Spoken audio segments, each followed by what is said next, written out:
காலைக்கருணையர்களுக்கு வணக்கம். இன்னும் ஒரு நாட்டு நடப்பு அரட்டையிலே உங்களை சந்திக்கிறோம். வளமையான கூட்டணி தான். உண்மையிலேயே இப்ப பரபரப்பான விஷயம். எல்லாரும் நினைக்கிற மாதிரி ஜனாதிபதி தேர்தல் இல்லை. இப்ப பாராளுமன்றத்துல 13வது திருத்தம் பற்றியதும் மாகாண சபை தேர்தல் தொடர்பான, அதாவது 13வது திருத்தத்தில் இருக்கக்கூடிய மாகாண சபையை நாங்கள் ஏதாவது கொஞ்சம் என்றாலும் ஏதாவது அறகுறையா என்றாலும் அமுல்படுத்தி அனுபவிச்சிடலாம், இல்லாட்டில் எங்களுக்கான உரிமைகள் ஒரு துளியையாவது பெற்றுக்கொள்ளலாம் என்ற நம்பிக்கையோட கடந்த சில நாட்களாக காலத்தை கொண்டு சென்ற மாதிரி இருந்தது. 13 சில உரிமையும் கிடையாது, தீர்வும் கிடையாது, அல்லது தீர்வுக்கான அடிப்படையும் கிடையாது.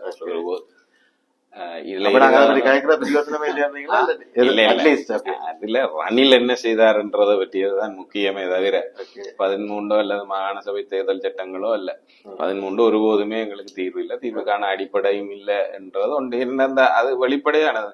இப்ப 13 இல்ல, 8 வருஷமா இல்ல, மாகாண சபை இல்ல, இது ஒரு தீர்வா எங்களுக்கு? அதை இல்லாம பண்ண முடியும்னா அப்புறம் என்னதுக்கு? இது என்ன, இந்தியாவில இருக்கக்கூடிய மாநிலங்களுடைய அரசாங்கங்களை கலைக்கிறது என்ற அதிகாரத்தை விட மோசமான நிலைமை இல்லை. மாகாண சபையே இல்லை. பாருங்க, இந்தியன் ஸ்டேட்ஸே இல்லைன்னு எங்கேயாவது சொல்றது, அப்படி ஒரு கற்பனையாவது செய்து பார்க்க முடியும். இல்ல, ஆனாலும் இப்பவும் எங்களுடைய பழையாக்களோ புதாக்களோ இல்லாட்டில் ஒரு அரசியல்ல இருக்கிறார்கள் ஒரு விடுதலை புலிகள் மீதான ஒரு குற்றமா குறையா சொல்லக்கூடியது அட்லீஸ்ட் இதை அக்செப்ட் பண்ணி கொண்டு போயிருக்கலாம் தானே. அந்த அளவு இல்லாம தான் நான் ஏற்கனவே ஒருக்கா சொல்லியிருக்கேன், எங்கள்கிட்ட வெற்றி பெற்ற வழிமுறை என்றது ஒன்று இல்லை. அதனால யார் வேணுமென்றாலும் எதை வேணுமென்றாலும் இதெல்லாம் விழுந்த வாட்டுக்கு குறி சுடுறான்னு சொல்றது. மாடை இப்படிதான் குறி சுடணும்னு இருக்கலாம், இல்ல மாடு எந்த பக்கம் பொழுதோ அந்த பக்கம் குறி சுட்டு போட்டு போறதுன்றதும் இருக்கு. அது மாதிரியான, அதாவது கிடைக்கிறத வச்சுக்கொண்டு முன்னேறலாம் என்றவர்கள் இது மாதிரியான கதைகளை சொல்லி கொண்டிருக்கிறார். விடுதலை புலிகளுக்கும் மற்றவர்களுக்கும் இடையிலான வித்தியாசம் என்னன்னா, விடுதலை புலிகள் இருக்கும் வரைக்கும், அவர்கள் தோற்கடிக்கப்படுற கடைசி ஒரு 2-3 வருஷத்துக்கு முன்னர் வரைக்கும் விடுதலை புலிகள் தங்களுடைய இலக்கை அடையக்கூடிய ஒரு அமைப்பு என்று நம்பப்பட்டது. நாங்கள் மட்டும் உலகம் முழுக்கவும் நம்பப்பட்டது. அவர்கள் தோற்கடிக்கப்பட முடியாத சக்தி என்று நம்பப்பட்ட ஒரு அமைப்பினுடைய கையில இருக்கும் போது இதை நிராகரிக்கிறது என்றது ஒரு மற்ற இல்லை, அது ஒரு விஷயமே இல்லை. ஏன்னா அதை விட பெரிதான ஒரு கனவு இருக்குது, அந்த கனவை அடைகிறதுக்கான ஒரு வழி இருக்குது, அதை செயற்படுத்துறதுக்கு ஒரு அமைப்பு இருக்குது என்ற போது இது எங்களுக்கு ஒரு பொருட்டே இல்லை. ஆனா இப்ப அப்படி இல்ல. அப்படி ஒண்ணு இங்க இருக்கிறவர்கள் விக்னேஸ்வரன் பக்கத்தை விட்டு சொன்ன மாதிரி நாங்கள் எல்லாம் சமஸ்டிதான் கேட்கிறோம், ஆனா எப்படி அடைகிறோன்னு எங்களுக்கு தெரியாது. கட்சியே ஒழுங்கு அடைய முடியாத அடைகிற அளவுக்கு வலுவற்றவர்கள் என்னென்று உரிமைகளை பற்றி பேச போய் அப்ப அது இல்ல. அப்ப 13 ஒருபோதுமே தீர்வு இல்லை, தீர்வுக்கான அடிப்படையும் இல்லை.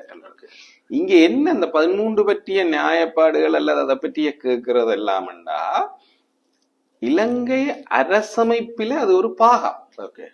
நீங்க இந்த நாட்டினுடைய மீவியர் அதிகாரம் எது என்று கேட்டீங்கன்னா அரசமைப்பு, கான்ஸ்டிடியூஷன். சரிதான், அதுதான் சுப்பீரியர். அதுக்கு கீழேதான் மீதி எல்லாமே. அப்படி இருக்கும்போது அந்த சுப்பீரியர்கிட்ட இருந்து வர்ற ஒரு விஷயத்தையே நீங்க செய்ய மாட்டேன்னு நினைக்கிறீங்க. அப்ப அது மீறல், அரசமைப்பு மீறல். அத செய்து கொண்டிருக்கிற ஒரு அரசாங்கம் என்றதை சுட்டி காட்டுற விஷயம்தான் 13 நடைமுறைப்படுத்துறதுன்றதும் 13 இருக்கிற விஷயங்களை கேட்கறது என்றதுமே தவிர மற்றபடி 13 ஒரு தீர்வு இல்லை. ரெண்டாவது என்னன்னா, நீங்க ஏற்கனவே ஒரு மாகாண சபை கட்டமைப்பை வச்சிருக்கிறீங்க. மாகாண சபை தெரிந்தெடுக்கப்பட்ட சபைகள்லாம் இல்லையே தவிர மாகாண சபை என்ன ஒன்று இருக்குது, நிர்வாகம் இருக்குது, எல்லாமே இருக்கு. அதுக்கு ஒரு ஆளுநரை வச்சுக்கொண்டு இயக்குறீங்க நீங்க. இப்ப தேவை என்னன்னா, அந்த மாகாண சபை வெளி உலகத்துக்கும் நாங்க மாகாண சபை என்ன வச்சிருக்கிறோம் சொல்லிக்கொண்டு அதை நிர்வகிக்கிறவர்களாக தெற்கு கொழும்பு அரசனுடைய ஏஜென்ட்டுகள்லாம் நீங்க இருக்கிற நிலைமை வேணுமா, அல்லது குறைந்தபட்சம் அந்த வேலையை செய்யறதுக்காக நாங்கள் தெரிந்தெடுத்த ஒருத்தர் அதுல இருக்கலாமா என்று கேட்டா அதை விட இது பெட்டர் என்ற மாதிரியான ஒரு தெரிவு இருக்கு. இதுதான் பேசுவோம். இப்ப தென்னிலங்கை அரசு எந்த அளவுக்கு விஷயங்களை இங்க இவர்கள் கையாளலாம் என்று கொடுத்திருக்கோ, அத கூட எங்களால கையாள இல்லாம இருக்கிறேன்னா தெரிவு செய்யப்பட்ட எங்களுடைய பிரதிநிதிகள் இல்ல, தென்னிலங்கையிலிருந்து வரக்கூடிய. ஆனா அந்த பேர்ல எங்கள் பேர்ல உருவாக்கப்பட்ட ஒரு இது இருக்குது, அதுக்காக செலவு செய்யப்படுது, அது கூடாக பல வேலைகள் நடக்குது. சரிதானே? இப்ப காணி வந்து எங்களுக்குரிய அதிகாரம், சரிதானே? அது தரவே இல்லை, அவதான் இன்னும் கையாளி. பிரதேச செயலருக்கு கீழே தான் இப்ப வரைக்கும் காணி அதிகாரங்கள் இருக்குது, சரிதான்? இப்ப கேள்வி என்னன்னா, நாங்கள் அந்த காணி அதிகாரத்தை எங்கள்கிட்ட எடுத்துட்டமாக இருந்தால் எங்களை கேட்க வேணும். மத்திய அரசாங்கம் அல்லது கொழும்பு அரசாங்கம்ன்றது வந்து எங்களை கேட்கணும், இந்த காணியை எனக்கு தான். ஓகே, நாங்க அது கடைசியில அவர்களுடைய அதிகாரம் தான் வெல்லும் என்றாலும் கூட நாங்கள் வந்து எங்களுடைய கன்சர்ன், அதாவது எங்களுடைய சம்மதம் அல்லது எங்களுடைய ஒத்துழைப்பு அவர்களுக்கு தேவையா இருக்கு. எங்களுக்கு தெரிஞ்சு கொண்டுதான் அதை செய்யலாம். தான் வந்து நினைச்சோன்னே இது என்னெல்லாம் இதை நான் தரமாட்டேன், இதை பிடிக்கிறேன், இது என்ன எனக்கு தேவை அப்படி என்னெல்லாம் எடுத்துக்கொண்டு போறதுக்கு வாய்ப்புகள் அதை குறைக்கும். நாங்கள் எங்களோட தேவைக்கு அவைட்ட கேட்காம நாங்கள் அதை பாவிக்கலாம். அவர்கள்ட்ட போய் கேட்கணும். ஏன்னா லேண்ட், அதாவது காணி அதிகாரம் உங்களுக்கு வந்தால் இப்போ காணி அதிகாரம் இங்கதான் இருக்குது. அதாவது ஒரு காணி பிரதேச செயலர்கிட்ட தான் இருக்குது. பிரதேச செயலர் தென்னிலங்கை ஒரு பிரதிநிதி. அப்ப அங்க இருந்து மினிஸ்டர் ஓட பண்ணினாருன்னா இங்க ஒரு சைன் பண்ணுவார். ஓகே, அது நடக்காது இல்லையா? மாகாண சபைக்கு அதிகாரம் கையில வந்துட்டுதுன்னா அது நடக்காது. நீ சொன்னதுக்காக இங்க ஒருத்தர் கையெழுத்து போட மாட்டேன், போடுவார்கள், அவர்களுடைய ஆட்கள் இருந்தா போடுவார்கள். குறைந்தபட்சம் அப்படி ஒரு ஆட்சிக்கு நாங்கள் இப்ப உடனடியாக கையளிக்க மாட்டோம் என்று வச்சுக்கொண்டா அது நடக்காது. ஓகே, சரி. அப்ப அது மாதிரியான விஷயங்களை நாங்கள் இப்ப இருக்கிறது கூடாக குறைந்தபட்சம் பெற்றுக்கொள்ளலாம் அல்லது அதை வச்சுக்கொள்ளலாம். ஒரு புடி இருக்குது எங்களுக்கு. சரி, இப்ப நாங்க விஷயத்துக்கு வரோம். தனிநபர் பிரேரணையோட சுமந்திரன் வச்ச கோரிக்கை என்ன, ரணில் அதுக்கு வச்ச ஆப் என்ன? தனிநபர் பிரேரணை இப்ப வச்சது இல்ல, 2015 கொண்டு வரப்பட்டது. 2015 கொண்டு வரப்பட்ட விஷயம் என்னன்னா, எல்லைகள் தேர்தல் மறுசீரமைப்பு ஒரு சட்டம் கொண்டு வந்தவர், சரிதானே? அதாவது விகிதாசார பிரதிநிதித்துவமும் இந்த தொகுதி வாரி இல்ல எங்களுடைய விருப்பு வாக்கு முறைமையும் தான் இந்த பிரச்சனைகளுக்கு எல்லாம் காரணமா இருக்கு. அரசியல் கட்சிகளுக்குள்ள பிரச்சனைக்கும் மற்றது தெரிவு சரியா நடக்காம இருக்கிறதுக்காகவும் என்று சொல்லி அத பழையபடி தொகுதி வாரியா கொண்டு வருவோம் என்று வந்த போது அதுல இருந்த சிறுபான்மை கட்சிகள் வந்து பொதுவாக சிறுபான்மை கட்சிகள் என்று சொல்ல முடியுமா அல்லது சிறிய கட்சிகள்?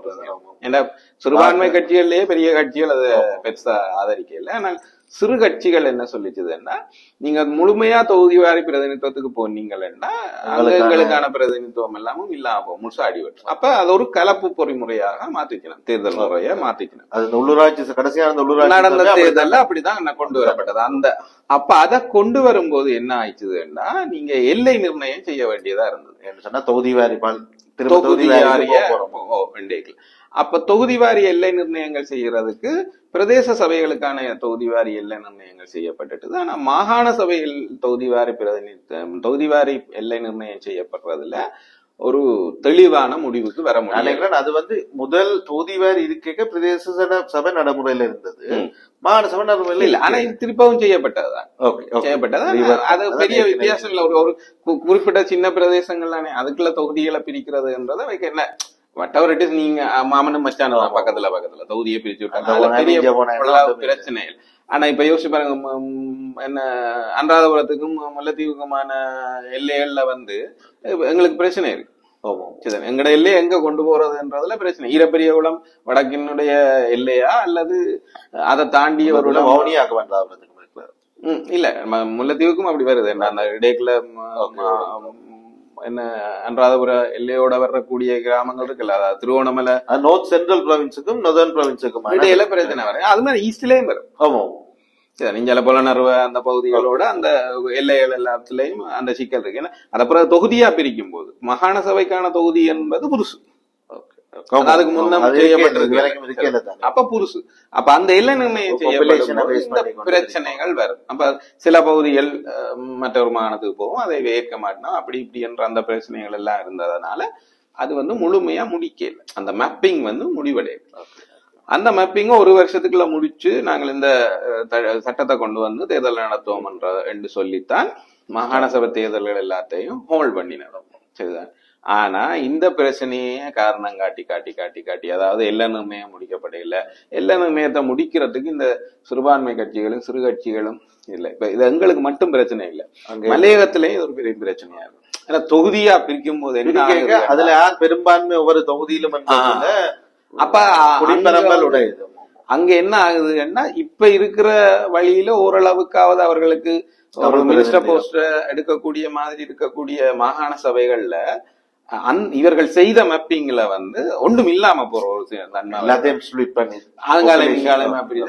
பெரும்பாலும் சிங்களவர்கள் பெரும்பான்மை. அப்ப அதுல முரண்பாடுகள் தோன்ற வழிகிட்டோம். அதை காரணம் காட்டியே அப்படியே அது அது இன்றைக்கு வரைக்கும் முடிக்கல. இந்த நிமிஷம் வரைக்கும் அந்த மேப்பிங் முடியவே இல்லை. சரிதான். சோ அது ஃபைனலைஸ் பண்ணி முடிச்சு அது நாடாளுமன்றத்துல அங்கீகரிச்சாதான் அந்த தேர்தல் முறைமைக்கு கீழே செய்ய போகலாம். அப்ப இது நீண்ட காலம் விழுபடுது கேட்டோம்னா 2018-17 காலப்பகுதியில் எனக்கு அது சரியான 17 இல்ல 15 இந்த விஷயம் 15-16 தொடங்கினது இந்த ப்ராசஸ். ஆனா இந்த ஒரு வருஷத்துல அவர்களால் அதை முடிக்க முடியல, அது காலம் இழுபடுது என்னோன்னா சுமந்திரன் ஒரு இப்படி போக முடியாது. ஆகவே நாங்கள் திரும்ப அதுக்கிடையில உள்ளூராட்சி சபை தேர்தல் வரை நடந்தது. உள்ளூராட்சி சபை தேர்தல் நடந்த உடனே என்ன ஆயிட்டுது என்றால் எந்த பிரதேச சபையிலையும் கட்சிகளுக்கு அறுதி பெரும்பான்மையோட ஆட்சியை பிடிக்க முடியல. அப்ப கட்சிகள் எல்லாம் பெரிய கட்சிகள் எல்லாம் அப்பதான் முடிச்சு கொண்டுதுன்னா இந்த கலப்பு முறைமை வந்ததுண்டா இது முழுக்க சின்ன சின்ன கட்சிகளுக்கு லாபமா போகுது. அப்ப உடனடியாக என்ன செய்யணும்னா இது வேண்டாம் இந்த பிரச்சனை, ஏன்னா இதுல இப்ப இருக்கிற முறைமையே திருத்தி அமைக்கணும் என்ற யோசனைகள் எல்லாம் அப்ப இருந்தது. அதாவது வீதம் தொகுதிக்கு எவ்வளவு 70-30 ஆக்கணும் அப்படி இப்படி என்ற கதைகள் எல்லாம் இருந்ததுனால அவர்கள் என்ன பார்த்தாரு, தாமதமும் ஆகிக்கொண்டு போகுது மாகாண சபை தேர்தல். அதே நேரத்துல மாகாண சபை தேர்தலையும் திருப்பி இதுக்கு கீழே நடத்தினா அங்கேயும் ஆட்சி தெளிவா கையில கிடைக்காது.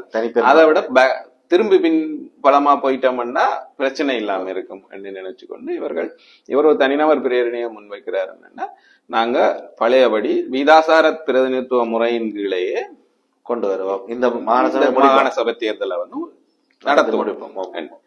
அதே ஓமன் சொல்லி இவருடைய பிரேரணை ஏற்றுக்கொள்ளப்பட்டது. ஆனால் அது பற்றி விவாதங்கள் நடக்காமல் இல்லை, அது விவாதத்துக்கு எடுக்கப்படாமல் இல்லை, அப்படியே போயாச்சு. அதுக்கு பிறகு 2வது தடவையாகவும் அது சமர்ப்பிக்கப்பட்டு பிறகு அது ஒரு வழியா கொஞ்சம் கொஞ்சமா இதாண்டு நாடாளுமன்றத்துல சமர்ப்பிக்கப்பட்டு கசட் பண்ணப்பட்டு பிறகு நாடாளுமன்றத்துல சமர்ப்பிக்கப்பட்டு நாடாளுமன்றத்தில இருந்து நீதிமன்றத்துல அது சேலஞ்ச் பண்ணப்பட்டு நீதிமன்றம் சில வாசகங்கள்ல சில திருத்தங்கள் செய்யணும் என்ற இடம் கொடுத்து இந்த திருத்தங்கள் எல்லாம் செய்தா நீங்க சாதாரண பெரும்பான்மையோட இத நிறைவேற்றலாம் என்ற அறிவுறுத்தலையும் கொடுத்ததுக்கு பிறகு அது அப்படியே கிடப்பில இருந்தது. சரிதான். இப்ப ஜனாதிபதி தேர்தல் வந்த உடனே இவர் என்ன செய்தார்? இவர் நீங்கள் ரணில சொல்றீங்களா? ரணில் விக்ரமசிங்கே சொல்றேன்.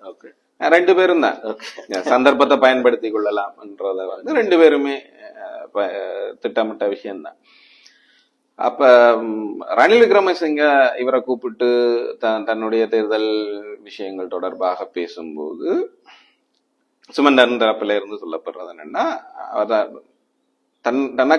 அவர் நேரடியாக சுமந்திரன்டையோ அல்லது தமிழரசு கட்சியிலேயோ அல்லது இன்றைக்கு வரைக்கும் இந்த தமிழ் தேசிய சின்னடி அதுட்டையோ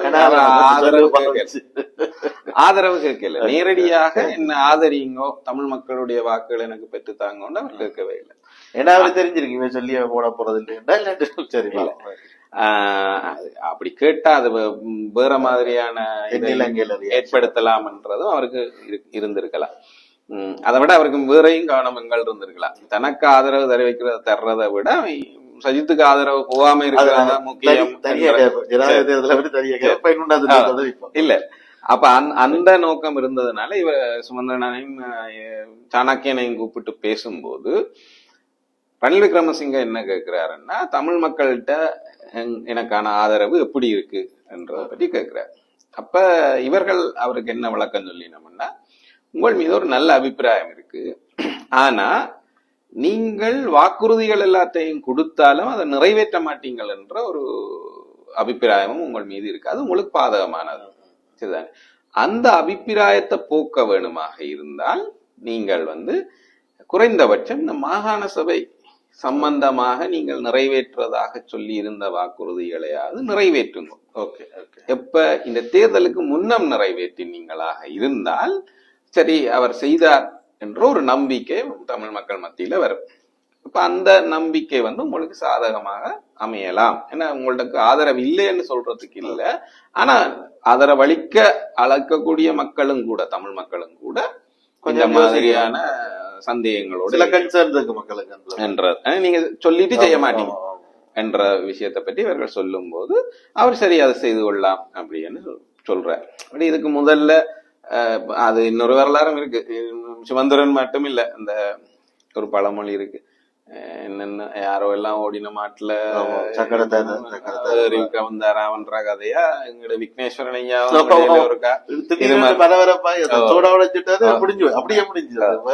அப்படி போய் இவர் அவரோட தனிப்பட்ட பேசி ஏதோ நாளைக்கு எல்லாம் நடக்கிற மாதிரியும் இவர் அதுக்கு ஒரு யோசனை கொடுத்து, அதாவது இவர் அது நடுவுல வேற ஒன்று ஓடினார். என்ன மாகாண சபைக்கு எலெக்ஷனை வச்சு அதுக்கு ஒரு பொடியை தெரிவு செய்யறதுக்கு பதில் தான் ஒரு 5 பேரை கொடுப்பாரு, அவர்கள் ஆலோசனை சபையாக இருக்கணும், அவர்களை கொண்டு அவர்கள் அது வெளியில இன்னொரு மாகாண சபைக்கு வெளியில அதை இயக்குறதுக்கு ஒரு ஆலோசனை சபை, அந்த ஆலோசனை சபை சொல்ற மாதிரியான விஷயங்கள் எல்லாத்தையும் நியதி சட்டங்கள்ல இருந்து எல்லாத்தையும் செய்து அது செய்ய வேண்டிய மாற்றங்கள் அது இதுன்னு சொல்லி அதுகள் எல்லாத்தையும் செய்து அதுக்கு பிறகு ஒரு தேர்தலை நடத்தலாம்.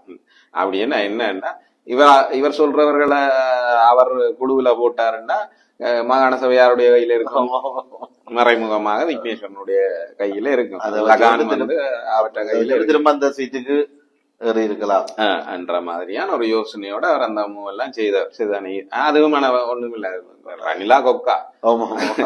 அதனால ரணில் உனக்கும் பெப்பே அப்பனுக்கும் பெப்பேன்ற மாதிரி மாணவனுக்கும் பெப்பேதான் மாஸ்டருக்கும் பெப்பே.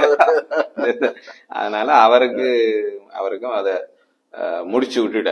இப்ப எப்படின்னு சொன்னா இப்ப ஓகே இவர் விக்னேஸ்வரனுக்கு ஏற்கனவே உதயாச்சு.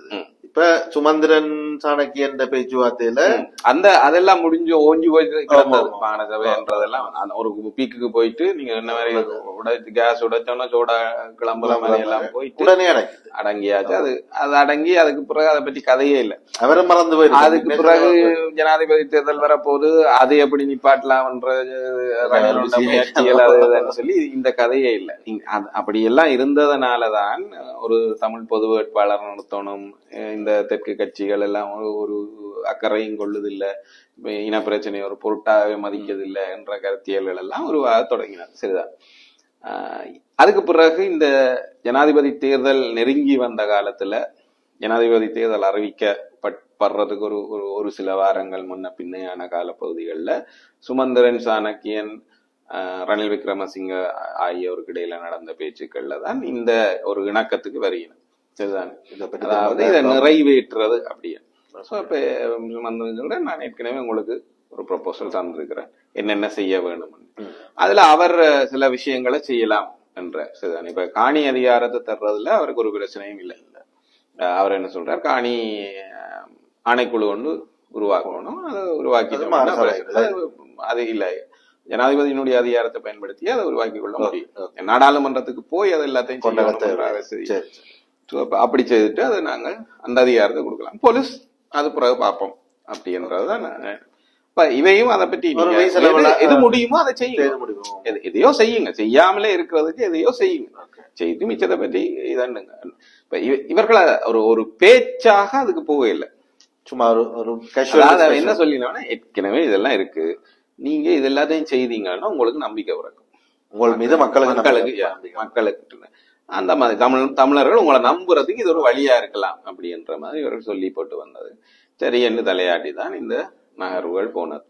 அப்ப இந்த முதலாவது வாசிப்புல இருந்த சுமந்திரனுடைய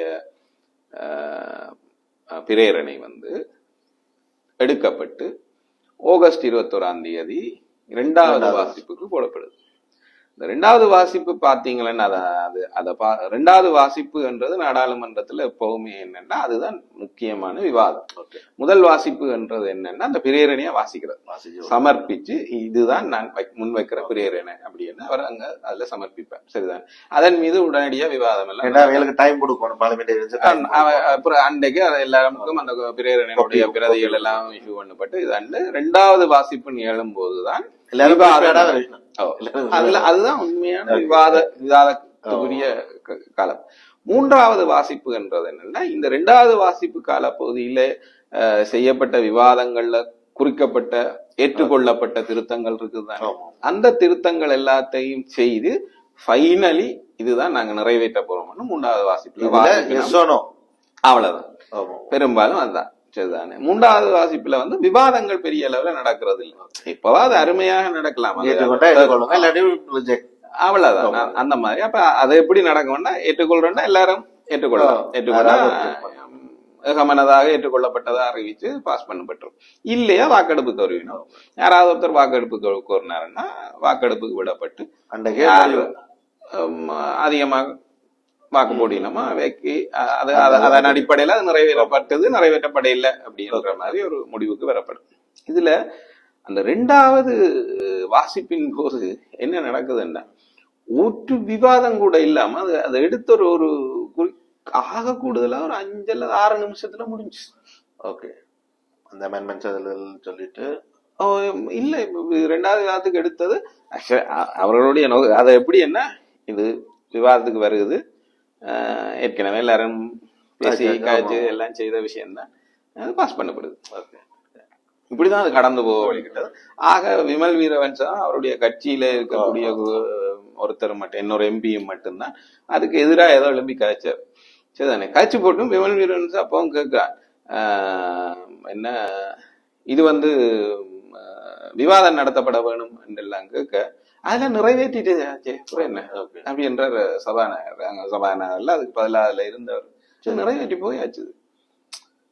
விவாதம் கேட்கும் போது அவர்கிட்ட பதில் என்னண்டா அது நிறைவேற்றி முடிச்சு இப்ப என்னதுக்கு அது போயிட்டு அதுக்கு அப்புறம் என்ன கதை என்றான். அப்ப யோசிச்சு பாருங்க, தங்களுக்கு தேவை என்று வரும்போது இவ்வளவு நாசுக்காக அந்த ஒரு விவாதம் நடத்த வேண்டிய இடத்துல அந்த விவாதத்துக்கு இடம் கொடுக்க விவாதம் என்ற கேள்விக்கு இடம் இல்லாம அதை அப்படி ஜஸ்ட் லைக் தட் பாஸ் பண்ண முடியுது. அப்ப உங்களுக்கு அந்த 2 நிமிஷத்தை செலவழிக்கிறதுக்கு தான் இத்தனைய வருஷமான காத்திருப்பு உங்களுக்கு தேவையா இருக்கும். அப்ப அங்க விஷயம் என்ன, உங்களுக்கு இந்த சட்டம் மூலமோ மாகாண சபைகளோ அல்லது எதுவும் இல்லை, உட தேவைகள் அதை தாண்டின இனவாதம் தான் இருக்கு. அப்ப நீங்க தமிழனுக்கு அதை கொடுக்க கூடாதுன்னு ஏன் இவ்வளவு நாளா இதுன்றீங்க? இல்லாட்டி இவ்வளவு விவாதங்கள் நடந்திருக்கும். நீங்க உண்மையா அதுதானே நீங்க விவாதத்தை நடத்திருக்கோம், தெளிவா விவாதத்தை நடத்திருக்கோம். நீ என்ன ஏதுன்னு சொல்லி அங்க யார் என்ன நிலைப்பாட்டை கொண்டிருக்கீங்கன்னா தெளிவான வாக்கெடுப்பு எல்லாம் நடத்தி இருக்கணும். என்ன செகண்ட் ரீடிங்லயும் வாக்கெடுப்பு நடத்தி தேர்ட் ரீடிங்லயும் வாக்கெடுப்பு நடத்துறதுக்கான இது இருக்கு. ஓகே, அப்படியெல்லாம் இருக்கும்போது நீங்க அதெல்லாம் செய்திருக்கணும். உண்மையாக உங்களுக்கு இது ஒரு இஷ்யூ தான், கருத்தியல் தான் பிரச்சனை என்று சொல்லி இருந்தா நீங்க அதை செய்திருக்கோம். ஆனா அப்படியெல்லாம் நீங்க செய்யல. உங்களுக்கு என்ன பிரச்சனையா இருக்குது அப்படின்னா நாங்க ஜஸ்ட் லைக் தட் பாஸ் பண்ற ஒரு விஷயத்தை செய்ய மாட்டோமே. இதான் அடிப்படை. அந்த மாகாண சபை உரிமைகள் 9 மாகாணங்களுக்குமானது, இந்த 2 மாகாணமானது அவர்களை பொறுத்த வரைக்கும் மேலே மாறுறது ஒரே இது. இப்ப என்னன்னா ஒரு 30 வருஷமா அதுக்கு அந்த ஓர்டருக்குள்ள இருந்துட்டுனா இப்ப அதையும் நீங்க கவனமா பார்க்கணும். 30 வருஷமா அவர்களுடைய பகுதியில மட்டும் இந்த மாகாண சபைகள் இருக்கும்போது ஒரு மாகாண சபை தேர்தல் நிறுத்தப்படையில, போஸ்ட்போன் பண்ணப்பட கூட இல்ல. அப்ப சரியா நடந்து கொண்டு வந்து எப்ப வடக்கும் கிழக்கும் வந்ததோ அதுக்கு பிறகுதான் இவ்வளவு சிக்கல்கள் இவ்வளவு பிரச்சனை. இந்த 8 வருஷமா மாகாண சபைக்கு தேர்தல் நடத்த மாட்டோம்ன்றது இவ்வளவெல்லாம் வர்றது அதுல உங்களுக்கு இது 2 தான் பிரச்சனை. அங்க நீங்க அதை ஒரு அழகா மட்டும்தான் பாக்குறீங்க. பிரதேச சபை மாதிரி இது மாதிரி ஒரு உள்ளூராட்சி சபையா தான் அதை பாக்க. ஆனா இது 2 வேறையா உங்களுக்கு பரிமாணம். அங்க கிட்டத்தட்ட ஆளுங்கட்சி தான், மத்தியில ஆளுங்கட்சி தான் மாநிலங்களையும் ஆள போயிடும். இங்க அப்படி இல்லை. இங்க மாநிலம் இல்லை என்றாலும் மாறி மாறி இருந்தாலும் கூட அவர்களுக்கு அது ஒரு பிரச்சனையானது இல்லை. சின்ன முரண்பாடுகள் ஏதோ ஒரு ஒரே ஆட்கள் டைம் ஸ்லாட் மாறிக்கல அரவாசி காலம் வேறுபினம் காலம் வந்துருவினம். அப்ப இதை விட்டு அடுத்த முறை பார்த்து கொள்ளலாம்ன்ற மாதிரி கிடந்து. ஆனா இங்க அது இல்ல. ஓகே சரி, இங்க அது வேற மாதிரியும் செய்யப்படுது. இல்ல அதை புரிந்து கொள்ள வேணும். ஏன்னா அதுதான் அடுத்ததுக்கான விஷயத்தின் அடிப்படை. அப்ப அந்த ஒரு உடனடியாக ஒரு விவாதமே இல்லாம ஜஸ்ட் லைக் தட் பாஸ் பண்ணப்படக்கூடிய ஒரு விஷயத்தை இவ்வளவு காலமும் இழுத்தடித்து வந்த ஆட்கள், அதுல முக்கியமாக ஜனாதிபதி ரணில் விக்ரமசிங்க தன்னுடைய தன்னுடைய நலன் என்று வருகின்ற போது இது எல்லாத்தையும் அமர்த்தி வச்சு கொண்டு ரைட் நான் அதை நிறைவேற்றுறதுக்கு தயாராகிறேன் என்று சொல்றேன். ஏன் நீங்கள் என்னோட சேர்ந்தோணும் அல்லது நீங்கள் எனக்கு ஆதரவு தரணும், அட்லீஸ்ட் எதிர்க்காமலாவது இருக்கணும், ஆதரிச்சிடக்கூடாது கூடாது. அத தமிழரசு கட்சியினுடைய முடிவு வெளிப்படையாக மீறுது. சரி, இப்ப நடந்தது என்ன கடைசி கிளைமேக்ஸுக்கு வந்திருக்கிறோம். கடைசி செவ்வாய்க்கிழமை இது வந்திருக்கு 3ஆம் தேதி அதாவது ஆகஸ்ட் மாதம் 21 முதலாவது வாசிப்பு இல்ல ரெண்டாவது வாசிப்பு முதல்ல நிறைவேற்றப்பட்டது. ஆகஸ்ட் மாதம் 21ஆம் தேதி அது குழுநிலை விவாதத்துல எடுக்கப்பட்டு அந்த திருத்தங்கள் எல்லாம் செய்யப்பட்டு அதுக்கு பிறகு அது இன்னொரு நாளும் கூடி அந்த திருத்தங்கள் எல்லாம் செய்யப்பட்டு அது அங்கீகரிக்கப்பட்டதுக்கு பிறகு குழுநிலையில அங்கீகரிக்கப்பட்டதுக்கு பிறகு 23ஆம் தேதி நாடாளுமன்றத்துக்கு திரும்ப சமர்ப்பிக்கப்பட்டாச்சு. இதுதான் கடைசி ரீடிங்குக்கான பேப்பர்ன்னு சொல்லி எல்லாம் கொடுத்தாச்சு.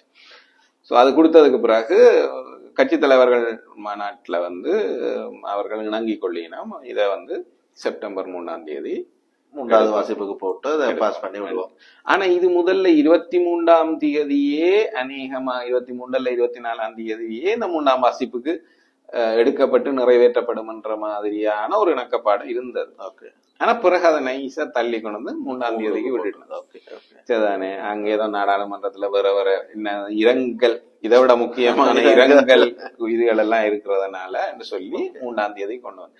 ஆனா அதுலயே அங்க கன்னிங் ரணிலுடைய நரித்தனங்கள் தொடங்கிட்டேன். 4ஆம் தேதி நரித்தனம் மட்டும் சொல்லக்கூடாது, ரணில் தனம் மட்டும் சொல்லலாம். வேற வேற இல்ல இல்ல இந்த நடு சென்டர் மாதிரி வந்து ரணில் நரித்தனம் நடு சென்டர் சொல்ற மாதிரி வந்து ரணில் தனம் மட்டும் சொல்ல. அப்ப அந்த ரணில்தனத்துல என்ன ஆயிட்டுதுன்னா, ஏன்னா 4ஆம் தேதி உங்களுக்கு தபால் மூல வாக்களிப்பு ஆரம்பிக்கும். அப்ப நீங்க 24ஆம் தேதி சில நேரம் உங்களோட விட்டா நீங்க 24ஆம் தேதி நிறைவேற்றி போட்டு சஜித்துக்கு ஆதரவுன்னு சொல்லுவீங்க. அப்ப அது தனக்கு பாதகமா முடியும். அதனாலதான் கொண்டு 3ஆம் தேதி இங்க இருக்கிறார். 4ஆம் தேதி தபால் மூல வாக்களிப்பு, 3ஆம் தேதி இருக்கிறாரு. என்னன்னா இந்த மாதிரி ஒரு இது வரக்கூடாதுன்றதுக்காக அப்படி அவர் அந்த லொக்க வச்சதுக்கு பிறகு இவர்கள் கூடி ஒரு முடிவு எடுத்துக்கலாம். சரிதானே, இவர்களும் கூடும்போது அப்படி ஒரு முடிவு எடுக்கிற நோக்கத்தோட கூடினது கூட இல்ல. அன்றைக்கு தமிழரசு இல்ல அது தமிழரசு கட்சி வவுனியாவில கூடும்போது ஒரு முடிவை எடுக்கிறது என்ற அடிப்படை நோக்கத்தோட அவர்கள் கூட இல்ல. ஏன்னா அதுக்கு முதலும் அவர்கள் 2 தடவை கிட்ட கூடி ஒரு முடிவும் எடுக்க வேண்டாம். இந்த பொது வேட்பாளர் விஷயத்திலேயே கூடி பேசி எல்லாம் செய்து போட்டு முதலாவது கூட்டத்துல அரியநேந்திரன் கேட்டிருக்கிறார், இந்த கூட்டத்துல நாங்கள் பொது வேட்பாளர் பற்றி ஒரு முடிவும் எடுக்க வேண்டாம், ஒரு முடிவும் அறிவிக்க வேண்டாம் என்று சொல்லி சரி ஓம் பண்ணிட்டு போயிட்டு எல்லாரும். அதுக்கப்புறம் அரியநேந்திரன் வேட்பாளர் ஆயிட்டார், பொது வேட்பாளர் ஆயிட்டார். சரிதானே, இந்த சூழ்நிலையில 3ஆம் தேதி 14வது திருத்தத்தில் இருக்கக்கூடிய மாகாண சபை தேர்தல் திருத்த சட்டத்தை அது 3வது வாசிப்புக்கு வந்திருக்கணும். சரிதானே, 2ஆம் தேதி காலையில, 2ஆம் தேதி இல்ல 1ஆம் தேதி காலையில கூட்டம் நடக்கிறது. முதல்ல சுமந்திரன் ஜனாதிபதியோட பேசும்போதும் இல்ல 3ஆம் தேதி வந்துடும் அவருக்கு உறுதிமொழி சொல்லப்பட்டாங்க. ஆனா 1ஆம் தேதி மாலையில தமிழரசு கட்சியினுடைய முடிவு வருது, அது சஜித்தை ஆதரிக்கிறது என்ற முடிவாக இருக்குது. 2ஆம் தேதி நாடாளுமன்ற நிகழ்ச்சி நிரல் கூட்டம் அது சம்பந்தமான அறிவிப்பு வரும்போது அதுல இந்த பிரேரணை இல்லை. அப்ப 3ஆம் தேதி நாடாளுமன்றத்துல சுமந்திரன் இதை பற்றி பேசுறாரு. பேசும்போது தாறுமாறா பேசுறாரு. ரணில் ஒரு இனவாதின்னு நேரடியாக சொல்லல. ஆனா அது சாராப்பட சொல்றேன். அந்த அளவுக்கு அவர் இதுவரைக்கும் அப்படி ஒரு வார்த்தையை பயன்படுத்தினதில்லை. ஆனா அவர் அப்படிதான் பேசுறார், என்ன ஏமாத்திட்டார். இது எங்களுடைய மக்களை பழி வாங்குறதுக்கான ஒரு அவருடைய செயல் அப்படின்னு சொல்லி அவர் சொல்றார். அல்ல இப்ப படி என்னண்டா சுசில் பிரேமஜெயன் அவர்களுடைய சபை முதல்வர் அத சிம்பிளி என்ன சொல்றாருன்னா, இந்த நான் ஆரம்பத்திலேயே அந்த விவரம் சொல்லும் போது சொல்லியிருந்தேன், விமல் வீரவன்சன் 2ஆம் வாசிப்பிலேயே விவாதத்தை பற்றி பேசும்போது அதெல்லாம் முடிஞ்சு கடந்து எல்லாம் போய் எவ்வளவு நேரம் ஆச்சுதே என்ற மாதிரி சொன்னவர்கள் இப்ப என்ன சொல்றாரு எழும்பி என்றா, அவர்களுக்கு ஓ எப்படி அவங்களுக்கு தேவைன்னா அவையெல்லாம் பெரிய ஆட்கள், அவை எல்லாரும் கேட்கணும், இல்லைன்னா நீங்க எல்லாரும் பொருட்டே இல்லைன்ற மாதிரி கடந்து போய்கொண்டே இருப்போம்ன்ற லெவல் சொல்ற. அவர்கள் எதிர்க்கிறதுக்கு ஆட்கள் இருக்கணும், அவையோட பேசி அவர்களோட அவர்கள் எதிர்க்காம பண்ணணும். அப்படி பண்ணினாதான் நாங்கள் போகலாம். அவன் கருத்து கேளுங்கன்னா அவன் புற எழும்பி நின்று கத்துறாங்க. அவங்க 2 பேரும் வேற என்ன ஒருத்தங்க நாங்கள் அதை ஆதரிக்க மாட்டோம், கடைசி வரைக்கும் ஏற்க மாட்டோம் சொல்ற. இப்ப ஜனாதிபதி தேர்தல் நேரத்துல என்ன திக்குது, ஏன்னா அவன் இன்னொரு ஜனாதிபதி வேட்பாளரை களமுறைக்கு வச்சிருக்கணும். அப்ப அவருக்கு வராம அவர்கள் முழுக்க இனவாத நிலைப்பாட்டை எடுக்கணும். படையினருக்கு நாங்கள் ஒரு விசாரணைக்கும் போக மாட்டோம்ன்றது அவர்களுடைய வாக்குறுதியில முக்கியமானதா இருக்கு. அப்படிப்பட்ட நிலைப்பாட்டை எடுக்கிற போது தமிழர்களுக்கு சார்பான ஒரு விஷயம் அங்க நிறைவேறதுக்கு வருது. அவர் 2 பேரும் எதிர்த்தா கூட அந்த அப்ப அது அவர் அப்படி சொல்றாருன்றதுக்கு காது கொடுத்து கேட்கணும்ன்றது 3ஆம் வாசிப்புக்கு வரும்போதுதான் அவருக்கு தோணுது. அது அப்படி. சோ இதுல இருக்கிற பிரச்சனை என்ன, இப்ப 3ஆம் வாசிப்புக்கு அது வர இல்லைன்னா அடுத்த நாடாளுமன்றத்துல அதை கொண்டு வரலாம்னு சொல்லினேன். அதுக்கிடையில ஜனாதிபதி தேர்தல் வந்துடும். ஜனாதிபதி தேர்தல் எல்லாம் முடியும் போது அந்த இடைப்பட்ட கால பகுதிக்குள்ள நாடாளுமன்ற அமர்வுகள் வரப்போறது இல்லை. அதுக்கு பிறகு புதிதாக வரக்கூடிய ஜனாதிபதியாக ஒருவேளை ரணில் இருந்தால் அவர் நிறைவேற்ற போறதே இல்லை. சரிதானே? இப்ப நிறைவேற்றாதவர் அப்ப நிறைவேற்ற போறாரு இல்லதான். ஒருவேளை சஜித்தோ அல்லது அனுரவோ வந்தால் அவர்கள் நாடாளுமன்றத்தை கலைக்கிறதுலதான் குறியாக இருக்கணும். நாடாளுமன்றம் கலைக்கப்பட்டதுன்னா இது திருப்பி இந்த ப்ராசஸ் முழுமையாக புதிய நாடாளுமன்றம் 66 நாளைக்குள்ள எலெக்ஷன் இருக்கணும். கலைக்கப்பட்டோம் வந்த ஜனாதிபதி அடுத்த அனுரா சொல்லி இருக்கிறார் 24 மணி நேரத்துக்குள்ள தான் நாடாளுமன்றத்தை கலைப்பன் சொல்லி இருக்கிறார். ஆனா நடைமுறையில அது சாத்தியமான்றது எனக்கு தெரியல. உடனடியாக அவர்கள் அந்த மாதிரி கலைப்பினமா ஒருவேளை அப்படியே கலைச்சாலும் கூட நாடாளுமன்றத்தை கலைச்சா 2.5 மாசம் உங்களுக்கு அதுக்கான ப்ராசஸே போகும். அதுக்கு பிறகு நாடாளுமன்றம் கூடி முதல் அமர்வு 2வது அமர்வுகள் நடந்து செரிமோனியல் இதுகள் எல்லாம் முடிய ஒரு 4 மாசம் போயிடும். அதுக்கு பிறகு இந்த பிரேரணை கொண்டு வரப்பட்டு திருப்பி முதல் வாசிப்புக்கு உருவாக்கப்பட்டு பிறகு திருப்பி அது சேலஞ்ச் பண்ணப்பட்டு எல்லாம் விவாதம் எல்லாம் செய்ய இன்னொரு 3 மாசம் போயிடும். இது நான் சொல்றது எல்லாம் நடந்தா அதே அப்படி இல்ல வழக்கமாக நடக்கிற மாதிரி என்ன கிட்டத்தட்ட ஒரு 9 மாதங்களுக்கு பிறகுதான் அது திரும்ப நடைமுறைக்கு வரக்கூடிய ஒரு வாய்ப்பு இருக்குது. சஜித் பிரேமதாசா இப்ப இருக்கிற நிலைமையை வச்சுக்கொண்டு தான் 6 மாசத்துக்குள்ள அத மாகாண சபை தேர்தலை நடத்துவேன் ஒரு வாக்குறுதியை தன்னுடைய தேர்தல் இதுல கொடுத்திருக்காரு. அது எவ்வளவு தூரம் அப்படி சாத்தியமாகும்ன்றது தெரியல. ஆனா ஒருவேளை அது நடக்கும் என்று எடுத்துக்கொண்டா கூட 6 மாசத்துக்கு எதுவும்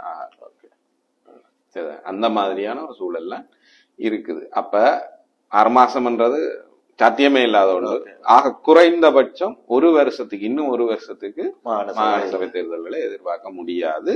ரணில் நகர்த்தி இருக்கக்கூடிய இந்த ஒரு இப்ப இங்க நாங்க பார்க்க வேண்டியது என்னன்னா, நான் அதுக்காக தான் திரும்ப அந்த விஷயத்த சொல்லிக்கொண்டே இருக்கிறேன். ஜஸ்ட் லைக் தட் ஒரு 2 நிமிஷம் 3 நிமிஷத்துல அதை பாஸ் பண்ணி அனுப்பக்கூடிய ஒரு சட்ட மூலத்தை பாஸ் பண்ண விடாம செய்து அதை அப்படியே தொடர்ந்து தடுத்து வைக்கிறதன் மூலம் மாகாண சபையில இங்க தமிழர்கள் அது ஆக குறைந்தபட்சம் அதுல மிஞ்சி போனா எங்கள்ல ஒரு 50-60 பேருக்கு மாசம் 35 அந்த சம்பளம், ஒரு கார்பமிட் இதுகள் எல்லாம் கிடைக்கும். அதுவும் நாடாளுமன்ற உறுப்பினர் கார்பமிட் இல்ல, சும்மா கார்பமிட். அதுக்குதான் போன முறை விக்னேஸ்வரன் தான் அடிபட்டவர். மற்ற உறுப்பினர்களுக்கு எல்லாம் அப்படி கொடுத்தாலும் எனக்கு நீங்க அப்படி என்ன சீஃப் மினிஸ்டர் கிட்டத்தட்ட மினிஸ்டர் லெவலுக்கு ஈக்குவல்ன்றதுனால நீங்க கேபினட் மினிஸ்டர்ஸுக்கு கொடுக்குற அதே மற்ற 2500cc இதுக்கு பர்மிட் தரணும். அதுன்னா 2 கோடி ரூபாய் வெளியில விற்கலாம். நீங்க 2 கோடி ரூபாய்க்கு விற்கலாம். பிராடோ அதெல்லாம் நீங்க 2 கோடிக்கு விற்கலாம் லைசன்ஸ். இப்ப மார்க்கெட் பில்ல சொல்லலைன்னா அப்ப நடைமுறையில இருக்கும்போது இதை நாடாளுமன்ற உறுப்பினர்களே சொல்லி இருக்கலாம். சரிதானே? அவர்கள் வாங்குறத பற்றி சொல்ல, ஆனா மற்றவர்களுக்கு நாங்கள் இப்படி வித்து கொடுத்துருக்கிறோம் எனக்கு நேரடியாவே சொல்லி அண்ணா இடையில 2 வித்து கொடுத்தோன்னா அதனால எனக்கு தெரியும் அப்படின்னு. பட் அவர்களும் வாங்கி அதையே வித்திருப்பாரு. சரி, அத சொல்லு. அது மாதிரியான இது இருக்கிறதுனால இவர்களுக்கு குறைவு. இவர்கள் அநேகமாக இவர்களுடைய அது 2000 வரைக்கும் போகலாம்னு நினைக்கிறேன். அதுக்கு மிஞ்சி போனா ஒரு 50 லட்சம் ஆக கூடுதலாக 35 லட்சம் 30-35 சராசரியா அவர்களுக்கு கிடைக்கக்கூடும். சோ அது இதுகள்லாம் அவர்களுக்கு கிடைக்கக்கூடிய பெனிஃபிட். அத கூட கொடுக்கறதுக்கு மாட்டேன்ற லெவல்ல ரணில் விக்ரமசிங்க நிக்கிறதுக்கான ஒரே ஒரு காரணம் இதுதான். அப்ப ரணிலை நம்பி நீங்கள் ஒரு காரியத்துல இறங்குறதாக இருந்தா, ரணில் இது மட்டும் இல்ல, ரணில் எத்தனையோ விஷயங்கள் தொடர்ச்சியாக தமிழர்களுடைய முதுகுல குத்தியே வந்திருக்காரு. சரிதான், நாங்க காய்ச்சிருக்கோம், அதான் முதல்லயே காய்ச்சிருக்கோம். ரணிலை எப்பவுமே நம்ப கூடாதுன்றது இதை விடுதலை புலிகளுமே ஏற்கனவே சொல்லியிருக்கிறாரு, மிக தெளிவாகவும் இருந்திருக்கிறாரு. ஆனா என்ன பிரச்சனை என்றால், விடுதலை புலிகள் இப்ப ரணில் ஜப்பான்ல ஒரு நிதி கொடையாளர் மாநாட்டை கூட்டி போட்டு புலிகளை வர சொல்லும் போது புலிகள் போக மாட்டான். ஏன்னா புலிகள் அது இதைத்தான் சொன்னது, எங்களை கொண்டு போய் சர்வதேச வலைப்பின்னலுக்குள்ள சிக்க வைக்கிறது தான் இவற்ற நோக்கம். அதனால நாங்க அதுல கலந்து கொள்றதுக்கு தயாரு, எங்களை காட்டி நீங்கள் காசு எடுத்துட்டு போறதுக்கு நாங்கள். அப்ப அந்த வல்லமை புலிகள்கிட்ட இருந்தது. இவர் ஒரு செக் வச்சா அவர்கள் ஒரு மூவ் செய்யறதுக்கான வல்லமை அவர்கள்ட்ட இருந்தது. ஆனா இன்றைக்கு இருக்கிற எங்களுடைய அரசியல்வாதிகள்ட்ட அது இல்லை என்றதுனால ரணில் எப்போதுமே எங்களுக்கு ஆபத்தான ஒரு மனிதர். அப்ப மற்றவர்கள் எல்லாம் ஆபத்து இல்லையாண்டு கேட்டா ப்ரையாரிட்டி முன்னுரிமைப்படி ரணில் மிக மோசமான ஒரு நபராக தன்னை நிலைநிறுத்தி வர்ற, அதிகாரத்துக்கு வர்றதுல என்ன யோசிச்சு பாருங்க. ஜனாதிபதியாக வந்த உடனே, நாடாளுமன்றத்துக்கு ஊடாக அவர் ஜனாதிபதியாக பதவியேற்ற உடனே அவர் சொன்ன விஷயம், இந்த பிப்ரவரி 4ஆம் தேதிக்குள்ள எல்லா பிரச்சனையும் முடிக்கும் தமிழர்களுடைய.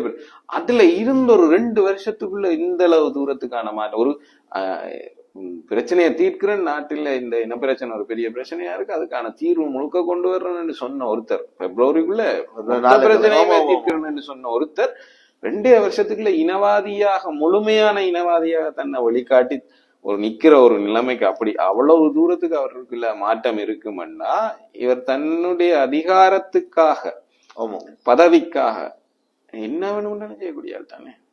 இல்ல, இப்படியான ஒரு ரணில் விக்ரமசிங்கவை தமிழ் மக்கள் ஆதரிக்கல என்றது தமிழரசு கட்சியின் தீர்மானத்தினூடாக ஆதரிக்கல என்ற நிலைப்பாடு. அது இல்ல, ரணிலை பற்றிய ஒரு அனுபவம் எல்லாருக்குமே இருக்கு. ஆனா என்ன ரணில் இப்பதான் எங்கள்கிட்ட வெற்றிகரமான ஒரு வழிமுறை இல்ல, நம்புறதா என்ன பாம்பண்டு அடிக்கவும் முடியாது, பழுதண்டு கடக்கவும் முடியாது என்ற நிலைமை தான் ரணில் எல்லா சிங்கள அரசியல்வாதிகளை பொறுத்த வரைக்கும் அதுதான் எங்களுடைய நிலைமை. நாங்க எல்லாரையும் நிராகரிக்கலாம், சரிதானே, சஜித் வேண்டாம், அனுரா வேண்டாம், ரணில் வேண்டாம், எல்லாரையும் நிராகரிச்சு அப்ப என்ன செய்வீங்க? அரியணைக்கு ஓட்டு போடுவோம். அரியணைக்கு ஓட்டு என்ன செய்வீங்க? ஒண்ணுமே இல்லை. அப்ப போன வருஷம் என்ன செய்தோம்? இல்ல, இந்த அங்கதான் பிரச்சனை இருக்கு. புலிகள் நிராகரிச்சார்கள், புலிகள் முடியும் என்ற ஒரு நிலைமை இருந்தது. ஒரு தனி நாட்டை, சுதந்திர நாட்டை ஸ்தாபிக்க முடியும் என்ற ஒரு நிலைமை இருந்தது. உலகிலேயே மிக முக்கியமான அல்லது முதல் தரமான ஒரு போராட்ட அமைப்பாக அவர்கள் இருந்தால் அதெல்லாம் சாதிக்க முடியும் என்ற ஒரு நிலைமை இருக்கு. நீங்க அதை சாதிக்க முடியும், நல்ல அரசாங்கத்தை இயக்கி கொண்டுதான் இவ்வளவு செய்யணும். அப்ப அவர்கள் இதை நிராகரிக்கிறதுக்கும் இது இல்லாம வேண்டாம், நாங்கள் வாக்களிக்க போவோம்னா அல்லது பைஸ்கரிங்க தேர்தல் என்று சொல்றதுக்கான எல்லாமே நீங்கள் எல்லாம் செய்து கொண்டு என்ன செய்ய சொன்னா, இப்ப இந்த இது ரொம்ப நீண்டு கொண்டு போறபடியால நாங்கள் இந்த ஜனாதிபதி தேர்தலை பற்றி மட்டும் யாரு என்ன செய்யலாம்? அதுதான் சொல்றேன், ஜனாதிபதி தேர்தல் இது புலிகளை பற்றி பேசுறதுன்றது ரணிலை ஏன் அவர்கள் நிராகரிச்சார்கள்? இல்ல அது சரி, ரணில் நம்ப முடியாது, அவர் தான் இங்க வேட்பாளராக இருக்கிற. இல்ல அதைத்தான் தனி எபிசோட்டா சில நடவடிக்கையான மிக நீண்டதாக போயிருக்குது. எங்களுடைய மிக குறுகிய உரிமைகள் அல்லது எங்களுடைய சில ஆசைகளை நிறைவு செய்யறதுக்கு கூட ரணில் கடந்த 3ஆம் தேதி நீண்டதா போறதுக்கான பிரச்சனை என்னன்னா, எங்களுக்கு கொட்டி தீக்கிறதுக்கு அவ்வளோ இருக்குது என்றபடியால தொடர்ச்சியாக நாங்கள் ஜனாதிபதி தேர்தல் சம்பந்தமான இன்னொரு அரட்டையில் உங்களை சந்திக்கும் வரை வணக்கம் கூறிவிட நன்றி. வணக்கம். நன்றி, வணக்கம்.